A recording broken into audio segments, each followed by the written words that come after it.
Hello, everybody. I'd like to catch up everybody with new planner in Teams, and gonna make it real quick, and hopefully you'll like it. So here we have our Teams application up and running in dark mode. And if you don't have it, the planner already, then you can click on that three dot menu. You'll see the new planner icon here. You can click on it. It will install it and kind of launch it for you. So here you can see all your previous planner plans, as well as you can create a new plans, and you can take advantage of all that new planner, which is now combining planner, the planner application, as well as project for the web, some of that. So let's take a look at that. So we're gonna go to my plans. I'm gonna take a look and create a new project.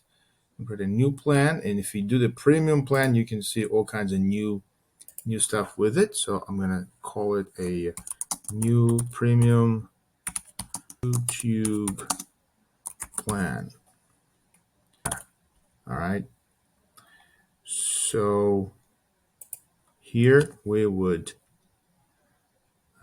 edit my pinned plans. So I'm gonna create this, and this would create all kinds of features attached to the premium subscription, and separate video about differences between premium versus non-premium.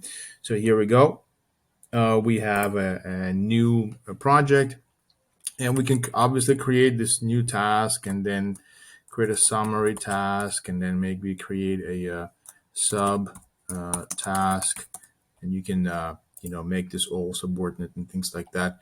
But you can also use a Copilot and say, I want add tasks for creating a new mobile app, and we're going to ask Copilot to just create those tasks for us, and from there I'll show you how we can move forward with the way we can schedule it, where we can work with it. And you can see this part of the application. There we go. So now we have all these tasks created. The tasks that I created, I'm just gonna select the other three that I created initially, delete those, and there we go. I have a plan. I can start assigning people to my detailed tasks, non-summary tasks. I can start assigning this from my team. I can set durations, 3 days and 4 days and things like that, and things will start shaping up.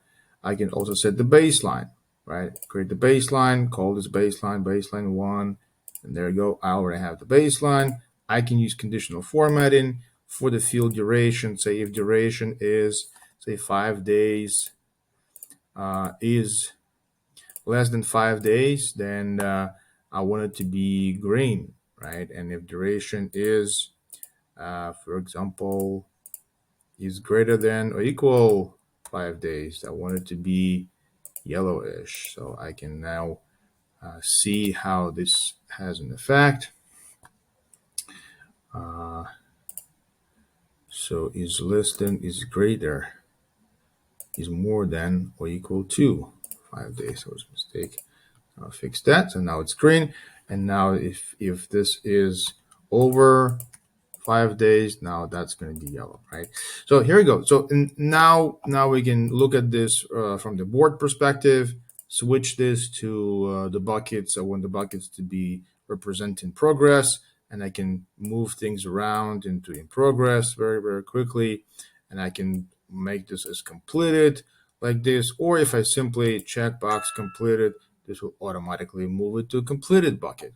All kinds of new features. The Gantt chart, the report, the team, the goals, all of that is coming up. Enjoy the new planner. See you later. Thank you for watching.